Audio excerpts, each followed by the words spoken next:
जय गुरुदेव जी महाराज। स्वागत है आपका हमारे चैनल में। आशा करते हैं कि आप सब गुरु जी की कृपा से स्वस्थ होंगे और प्रसन्न होंगे। नीम करौली बाबा के वैसे तो अनेकों चमत्कार हैं। आज हम आपको बताने जा रहे हैं नीम करौली बाबा के 5 प्रमुख चमत्कार। पहला चमत्कार कुछ ऐसा है जिसकी घटना बड़ी प्रसिद्ध रही है। एक बार बाबा बिना टिकट के फर्स्ट क्लास ट्रेन में सफ़र कर रहे थे। टीटी ने बाबा के पास टिकट ना पाकर उन्हें अगले स्टेशन नीम करौली पर उतार दिया। बाबा जी ट्रेन से उतरने के बाद कुछ दूर जाकर ज़मीन पर बैठ गए, लेकिन अनोखी बात ये रही कि बाबा के उतरने के बाद ट्रेन वहाँ से 1 इंच भी आगे नहीं बढ़ी।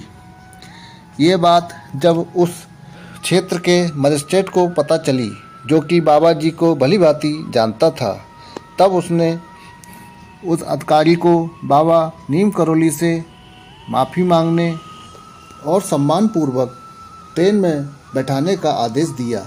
ऐसा करते ही ट्रेन पुनः चल पड़ी। दूसरा बाबा जी का चमत्कार कुछ इस प्रकार है। एक बार भूमियाधार में कुछ महिलाएं बाबा के पूजन के लिए आईं, लेकिन बाबा आश्रम के द्वार पर ही बैठे थे।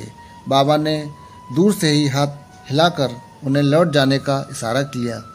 बाबा के पास गुरुदत्त शर्मा भी बैठे थे। महिलाओं को निराश देखकर उन्होंने बाबा जी को दर्शन देने की प्रार्थना की। उनके कहने पर बाबा मान गए और महिलाओं से पूजा जल्दी करने के बाद चले जाने को कहा। महिलाएं पूजा करने लगीं, लेकिन आरती के लिए उनके पास माचिस नहीं थी। वह माचिस लाना भूल गईं। तब उन्होंने बाबा के पास बैठे गुरुदत्त शर्मा जी को अपनी समस्या बताई, लेकिन शर्मा जी सहायता करने में असमर्थ थे। तब बाबा जी ने रुई की बत्तियों को हाथ से स्पर्श किया और एकदम से बत्तियां जल उठीं और सभी ये देखकर हर्ष और चकित रह गए। ऐसी है बाबा की लीला। बाबा जी का तीसरा चमत्कार कुछ इस प्रकार है। रिचर्ड एडवर्ड अमेरिका यूनिवर्सिटीज़ में प्रोफेसर थे। वे मनोवैज्ञानिक के विषय में शोध कर रहे थे। मनोविज्ञान विषय में उनका अध्ययन लगातार जारी होने के कारण वे बहुत परेशान और चिंतित रहते थे, जिसके कारण वे डिप्रेशन में आ गए। डिप्रेशन से छुटकारा पाने के लिए उन्होंने नशे का सहारा लिया और वे अधिक मात्रा में धूम्रपान करने लगे। इसी कारण उनकी यूनिवर्सिटी की नौकरी भी छूट गई। अत्यधिक नशे के कारण उनका मन आध्यात्मिक पर आ गया। आध्यात्मिक की खोज में वे भारत आए और उनकी मुलाकात बाबा नीम करौली से हुई।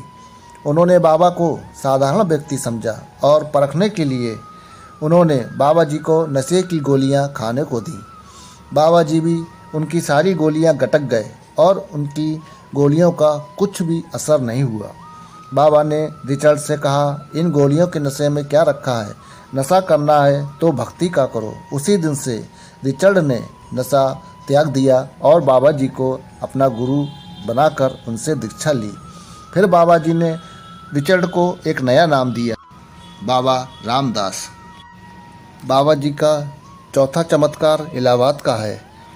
बाबा जी के एक भक्त रात में कहीं जा रहे थे। रात होने के कारण भक्त अपना रास्ता भटक गया।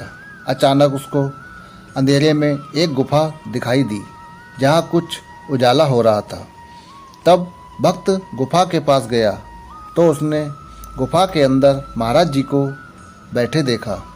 महाराज जी ने भक्त को भोजन कराया और उसके बाद कहा कि तू रास्ता भटक गया है, तुझे उस तरफ जाना है। भक्त ने महाराज जी के कहने के अनुसार 15-20 कदम आगे बढ़ाए। तब उसको जिस गांव में जाना था उस गांव का मार्ग मिल गया। ज्यों ही भक्त ने पीछे मुड़कर देखा तो वहाँ ना तो गुफा थी और ना ही महाराज। बाबा जी का 5वां चमत्कार उत्तर प्रदेश के फर्रुखाबाद ज़िले का है। फर्रुखाबाद में एक कुआं था जिसका पानी बहुत ही खारा होता था। जो पीने योग्य नहीं था। एक बार की बात है कि बाबा जी फर्रुखाबाद की यात्रा पर थे। वहाँ पर कुछ व्यक्ति ने बाबा जी को बताया कि यहाँ एक कुआं है जिसका पानी बहुत खारा है। तब बाबा जी ने उनसे कहा कि एक बोरा कुएं में चीनी डाल दो, कुएं का पानी मीठा हो जाएगा। और बाबा के भक्त ने एक बोरा चीनी उस कुएं में डाल दी। वास्तव में उस कुएं का पानी मीठा और पीने योग्य हो गया। ऐसी है बाबा जी की अनोखी और निराली लीला। जय सिया राम।